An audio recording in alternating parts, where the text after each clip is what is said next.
આજે ચૈતરભાઈ વસાવા આપણા સૌના નેતા, એમના સમર્થનમાં દૂર દૂરથી પધારેલા આપ સૌ આદિવાસી સમાજના યુવાનો, વડીલો, માતાઓ, બહેનો અને ગામડે ગામડેથી પધારેલા આગેવાનો સૌને મારા જય આદિવાસી, જય જોહાર.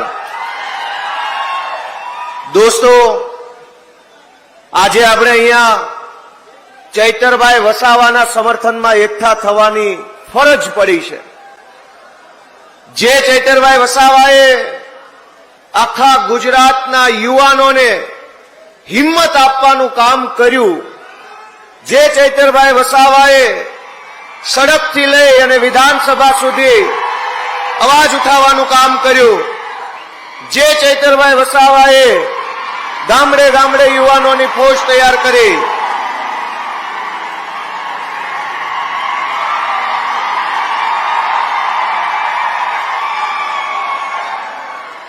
મજા આવે છે ને સાથીઓ? આપણે એક વાતને સમજવી પડશે કે ભાજપની સરકાર વારંવાર શા માટે ચૈતરભાઈ ઉપર ખોટા કેસો કરીને જેલમાં પૂરે છે?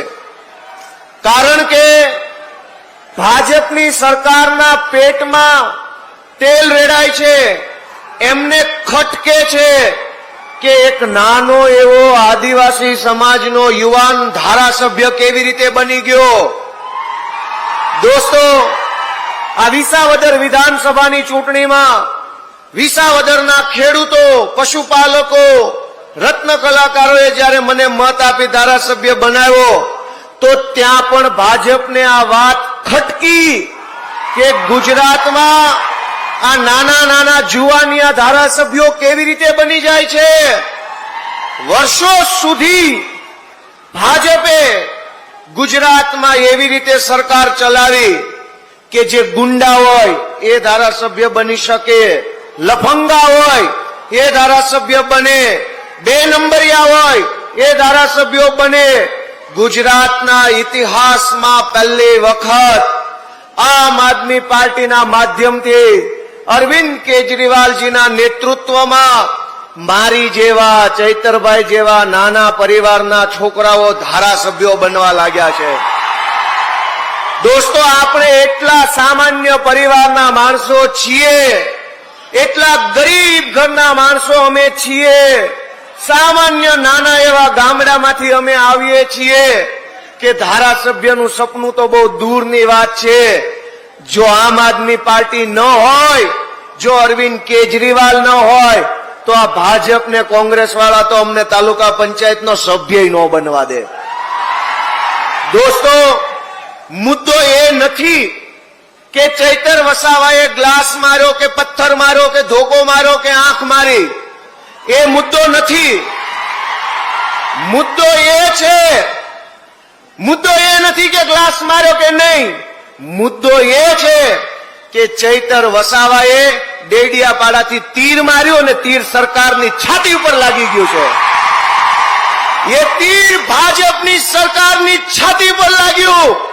આદિવાસી સમાજને જગાડવામાં આવ્યો, યુવાનોનો અવાજ બનવાનું કામ કર્યું, એટલા માટે જેલમાં પૂરે છે. પણ દોસ્તો, ભાજપના 8 પાસ ડફોળ નેતાઓને મારી એટલી વિનંતી છે, ભાજપના 8 પાસ ડફોળ નેતાઓને એટલી વિનંતી છે કે જે નેતાની જગ્યા યુવાનોના દિલમાં હોય એનું જેલ કાંઈ બગાડી શકતી નથી.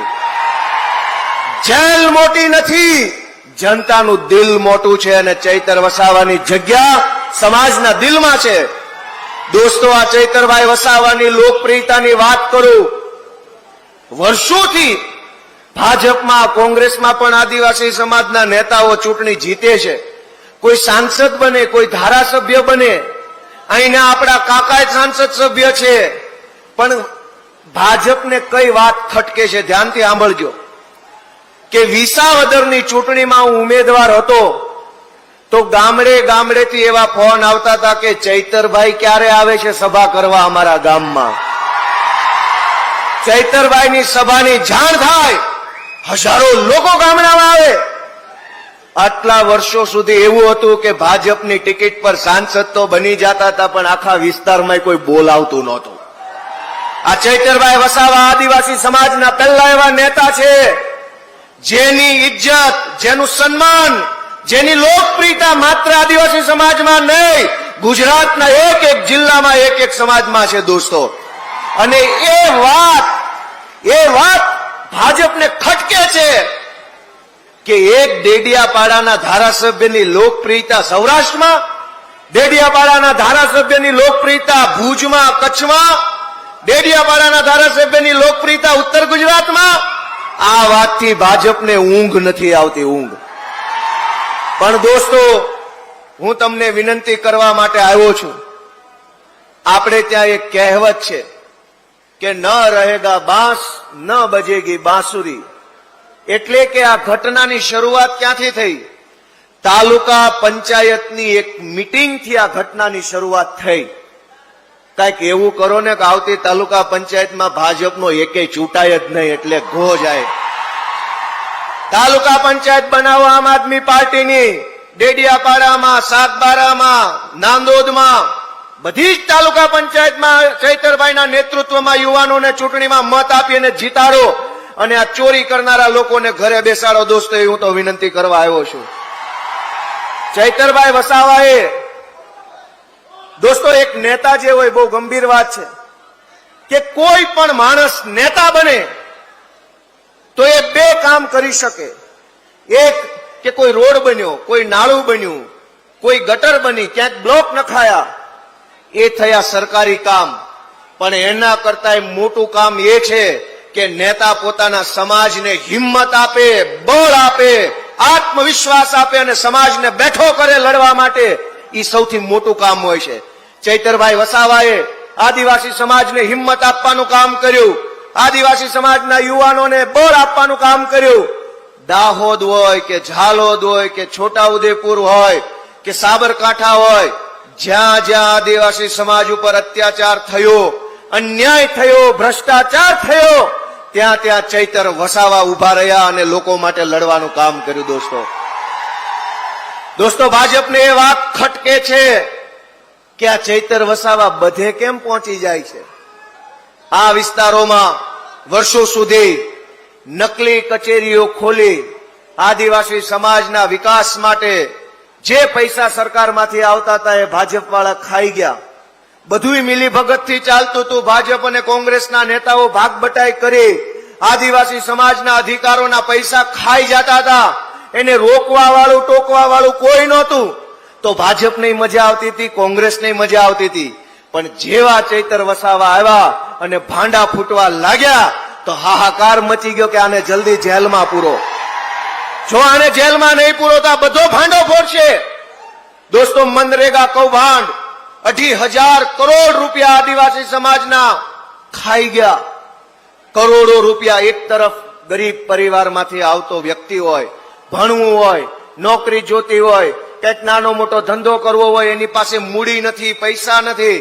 બીજી બાજુ આદિવાસી સમાજના ગ્રાન્ટના પૈસા, કરોડો રૂપિયા ખવાઈ જાય છે. એને રોકવા માટે ચૈતરભાઈ વસાવા જેવો આગેવાન વર્ષો પછી આપણને મળ્યો છે.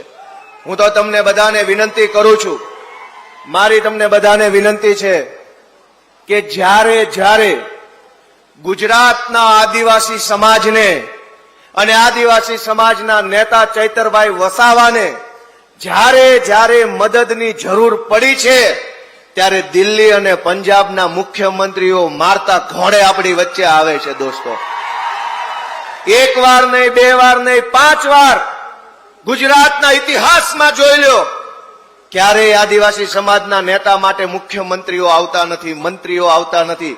મંત્રી, મુખ્યમંત્રી છોડો, કલેક્ટરો ધ્યાન આપતા નથી. આ ચૈતર વસાવા પહેલા એવા નેતા છે, એનો એક ફોન જાય અને પંજાબથી મુખ્યમંત્રી ડેડિયાપાડામાં આવી જાય છે. દોસ્તો, આમ આદમી પાર્ટી તો પોતાની ફરજ નિભાવે છે. આમ આદમી પાર્ટીને ચૈતરભાઈ જ્યારે આદેશ કરે, જ્યારે માંગણી કરે, ત્યારે આખી આમ આદમી પાર્ટી ચૈતરભાઈ વસાવા અને આદિવાસી સમાજ સાથે ઉભી રહી જાય છે. એના સાક્ષી તમે પોતે છો. જ્યારે બોલાવે, જ્યાં બોલાવે, જેને બોલાવે, ઈશુદાનભાઈ ગઢવી, રાજુભાઈ કરપડા, સાગરભાઈ રબારી, અમારા યુવરાજસિંહ જાડેજા, કેજરીવાલ સાહેબ, બધા જ લોકો હંમેશા આદિવાસી સમાજ માટે તત્પર હોય છે, હજુર હોય છે. પણ હું તમને વિનંતી કરવા માટે આવ્યો છું કે આ લડાઈ બહુ લાંબી હાલવાની છે. 20-20, 30-30 વર્ષોથી જેણે આદિવાસી સમાજને શોષણ કરી અને પૈસા બનાવ્યા છે, એ એમ શાંતિથી આસાનીથી માને એમ નથી અને ભગાડવા માટે હાવણો જોશે મોટો અને જાડો હાવણો મારવો પડશે. દોસ્તો મિત્રો, આ ભાજપની સરકાર એટલો બધો અન્યાય કર્યો કે અહીંયા જ સરદાર સરોવર ડેમ બન્યો, સ્ટેચ્યુ ઓફ યુનિટી વિશ્વની શાન વધારે છે. પણ દુર્ભાગ્ય તો એ બાબતનું છે કે જ્યાં ડેમ છે એ ડેમનું પાણી આખા ગુજરાતમાં પહોંચે છે, પણ સાગબારામાં અને નર્મદામાં ત્યાં નથી પહોંચતું. દોસ્તો, ચૈતર વસાવા એ લડાઈને લડે છે કે ડેમના ડૂબમાં જેના મકાન ગયા, એના મકાન જો પ્રશાસન તોડી નાખે, પાડી નાખે, તો છાતી કાઢીને લડે છે. ચૈતર વસાવા એ ભાજપને ખટકે છે કે આ શું કામ બોલે છે.